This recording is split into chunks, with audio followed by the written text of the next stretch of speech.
Chapter 5 of the Bhagavad Gita, Karma Sannyasa Yoga, is a summary of Chapter 2, 3, and 4. It highlights the choice one has to make between two different lifestyles. On understanding it in detail, the benefits of both paths that one may take towards God realization. And this chapter concludes with an introduction to meditation, which is the main theme of forthcoming chapters. Medical student missing from hostel, found in a cave 110 kilometers away. This was the headline of a recent newspaper report. The report further states that the student wished to embrace sannyasa and move towards spirituality instead of continuing with his medical studies. Now Arjuna was in a similar predicament.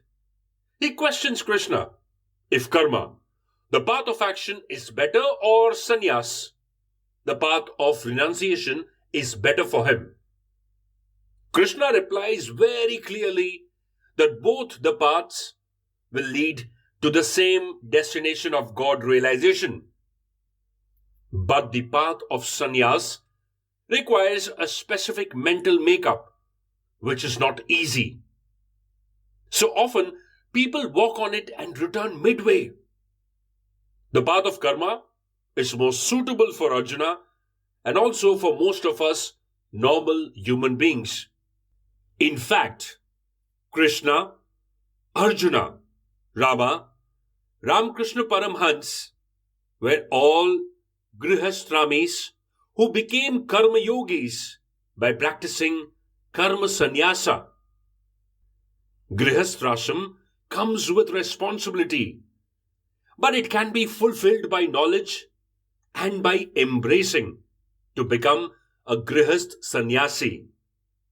So the medical student must ideally return back to his hostel and complete his medical studies and engage himself in the service of healing people with his knowledge and skill. This will be his spiritual path and not sitting in a cave. Krishna explains that both renunciation of work and work in devotion, it leads to the same path. That is the supreme. But the path of working in devotion is far more superior than renunciation of work.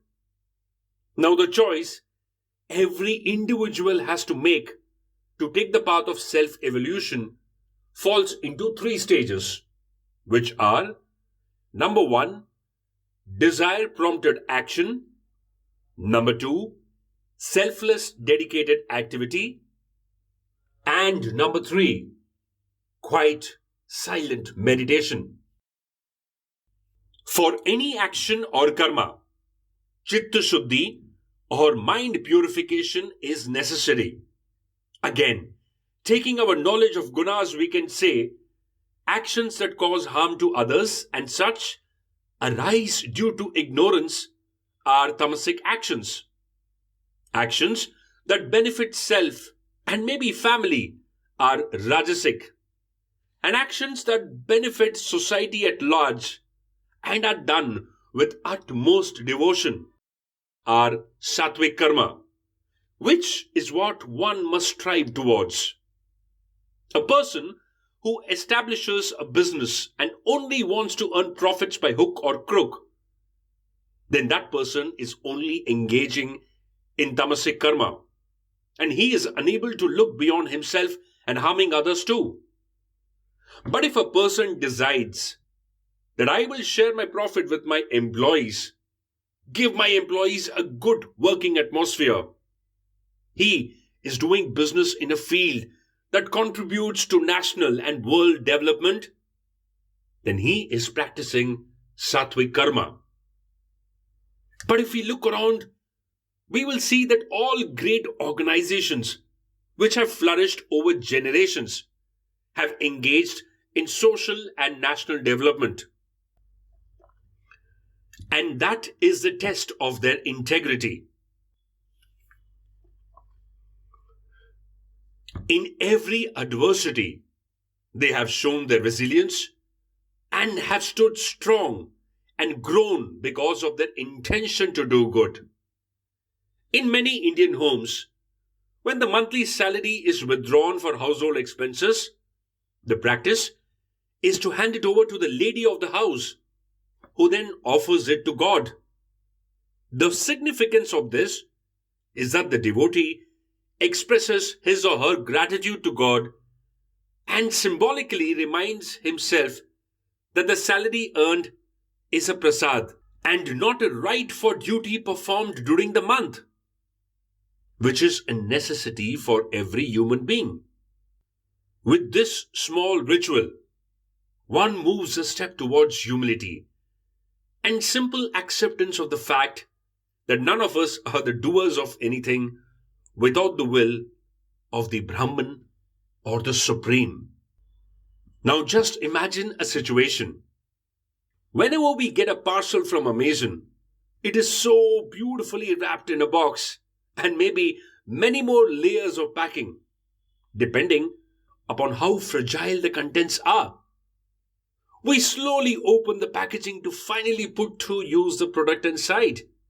Similarly, we as humans have several layers of ignorance covering our true self, the Brahman. Through knowledge of the self, persistent efforts, we must strip and uncover the layers of ignorance and reach our supreme self inside, the Brahman, the doer of everything. Knowledge reveals the supreme Brahman like the sun, just as the sun needs no other light and illuminates everything. Similarly, human beings need no further knowledge than that of the self and the understanding that Brahman resides within each one of us. This realization can come only when we look within, and that is why whenever we want to look within ourselves, we close our eyes. The realization of Brahman being within us helps us to detach ourselves from the fruits of the action, detach from ego and the feeling that we are the doers of the action, and attach ourselves to only Brahman. This is detachment with attachment. Let me tell you a small story. Once a king placed a boulder on a pathway and hid behind a tree to see how his country people behave. Now, some of the people came by and simply walked around. Some came and accused the king of not keeping clear pathways, but none did anything to remove that boulder. Then came a man who decided to clear it and push it to one side of the road so that no one else is put under any inconvenience. On pushing the boulder, he found a purse under it with gold coins. Along with it was also a note from the king appreciating his efforts to have done good not only for himself but also for everyone else. Exactly in the same way, our inner self Brahman is covered with a boulder called ignorance, which we can remove by engaging in selfless acts of kindness and love to get that bag of gold coins that is Brahman or bliss. Thank you so much for listening to us. This week's chapter teaches us some basic lessons in life which could bring us happiness. And that is so easy. Live 5 minutes for others around you. And when I say others, I don't include your family members. Try and feed a homeless person. Try and go out, listen to someone who wants to talk to you. Try and smile at random strangers, open up your heart. Try and do one act of kindness. And at the end of the day, when you go to sleep, think about that one act of kindness where you did not live the day for yourself, but you lived it for someone else. Thank you so much for listening to us. Do like, comment, and subscribe.